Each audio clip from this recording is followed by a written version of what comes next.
Guys, welcome to Real Classic Film Reviews and welcome to a classic movie review of 1965's The Flight of the Phoenix, starring James Stewart, Richard Attenborough and Ernest Borgnine. Now, this was directed by Robert Aldrich and it's the tale of the crew of a transport plane that's crashed in the Sahara Desert who must work together to dismantle the wreck and build a new aircraft to escape for it to rise again like a phoenix.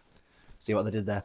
Now, this is yet another one of those movies from the 1960s where the cast itself is mind-boggling, and we will chat about that. But this is one of those little subgenres that I'm a big fan of, a good wilderness survival story that strips away all the noise of civilization and leaves you with human beings reduced to their most basic instincts and what they're prepared to do to fulfill that stubborn desire not to die in the middle of nowhere. And The Flight of the Phoenix is one of the finest examples of that genre. So let's take a look. I told you there would be no difficulty building this aeroplane. I also told you it would require an outstanding pilot to fly it. The only thing outstanding about you, Mr. Towns, is your stupidity. So The Flight of the Phoenix kicks off with a fairly routine transport flight across the North African desert, captained by Frank Towns, a great grizzled James Stewart in his weary, cranky late career mode, and his loyal navigator Lou Moran, played by Richard Attenborough. A sandstorm forces them down, quite violently of course, and the plane is wrecked. Now, water's obviously scarce and the survivors are a motley crew of oil men, military types and other assorted misfits. Now, from the get-go, Stewart is grumpy, Attenborough is sweating, and everyone else is wondering how long it takes to die of thirst.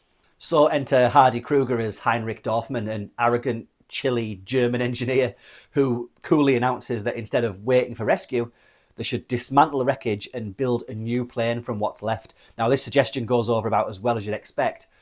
Stewart as Towns is especially resistant. Now, partly because the whole thing sounds insane and partly because it offends his old school pilot's pride. But as days stretch into weeks and rescue seems even less likely, this mad idea starts to look like the only option.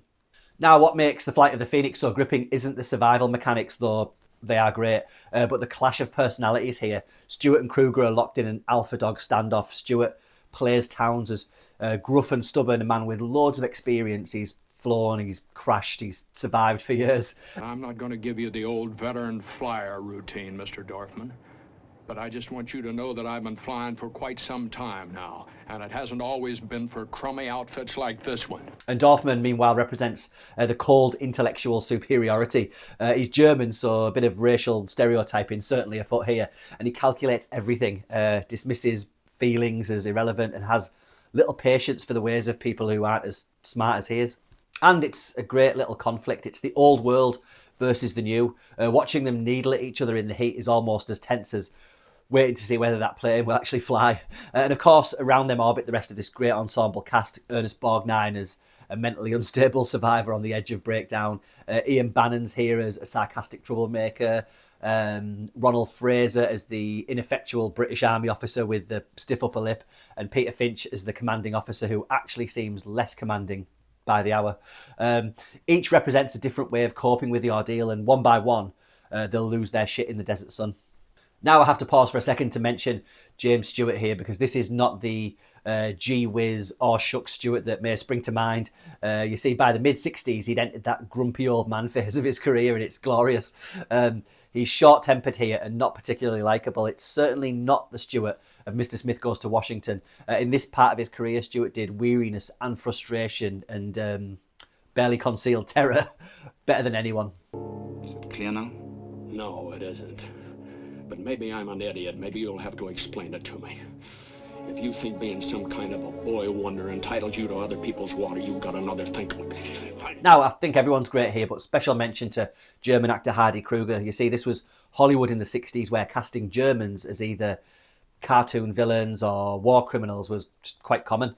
But here, Krüger's Dorfman is neither. He's not a Nazi, he's just an engineer, obsessed with his calculations and very smug about his intellectual superiority. And yeah, the movie gets a bit of mileage out of the cast having to take orders from a German, because this was only 20 years removed from World War II. And so you will also find a little bit of lingering post-war tension. Stewart's hostility to Krüger isn't just personal, I suppose.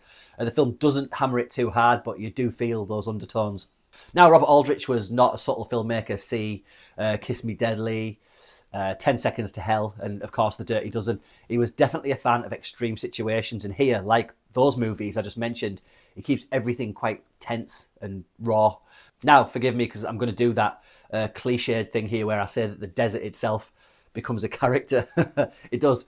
Aldrich shooting in CinemaScope here with the desert sand just stretching off into infinity. Now, of course, it was filmed nowhere near the African desert, but in Arizona and California. Still, you can almost feel the heat and the emptiness. There's no Lawrence of Arabia style romanticizing of the desert here. It just feels like this hopeless void.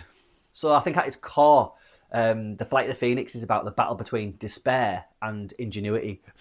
Think Matt Damon in The Martian for a modern example of this. And what I love about it is that the survivors aren't all noble heroes. They're cranky and selfish and often awful to each other. The plane doesn't get built because they come together as friends and fellow men. It gets built because of a smart-ass, arrogant engineer who bullies them into it, which feels more realistic, to be fair. And of course, there's a great little twist, which I can't spoil here, involving the great German engineer.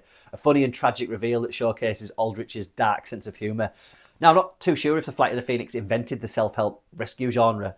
It would go on to spawn films like The Martian, Apollo 13, even Castaway, but it was certainly a foundation of it. So yeah, I'm a big fan of The Flight of the Phoenix. It's not perfect. It runs at 2 hours and 20 minutes, but it can feel a little longer somehow. But there's no denying the euphoria of that final act and Aldrich's ability to direct an ensemble cast, which he was pretty much a master of, culminating, of course, in 1967's The Dirty Dozen. Now, I feel like any video speaking about The Flight of the Phoenix has to shout out a gentleman named Paul Mantz, who was a pilot responsible for the film's excellent flying sequences. Mantz was tragically killed on the last day of shooting near Yuma. Now, I'd recommend seeing this if you want to see James Stewart at his most cantankerous, and if you want to watch an ensemble of awesome character actors sweat and bicker, and if you want to experience one of the great how the hell are they going to get out of this premises of all time, this is essential viewing. It certainly has more soul than the 2004 remake with Dennis Quaid. If you're only going to watch one desert survival movie where stressed out dudes build an airplane out of airplane scraps, well, look no further than this one. Go check it out. That engine's rated at 2,000 horsepower, and if I was ever fool enough to let it get started, it'd shake your patched up pile of junk into 1,000 pieces and cut us up into mincemeat with the propeller.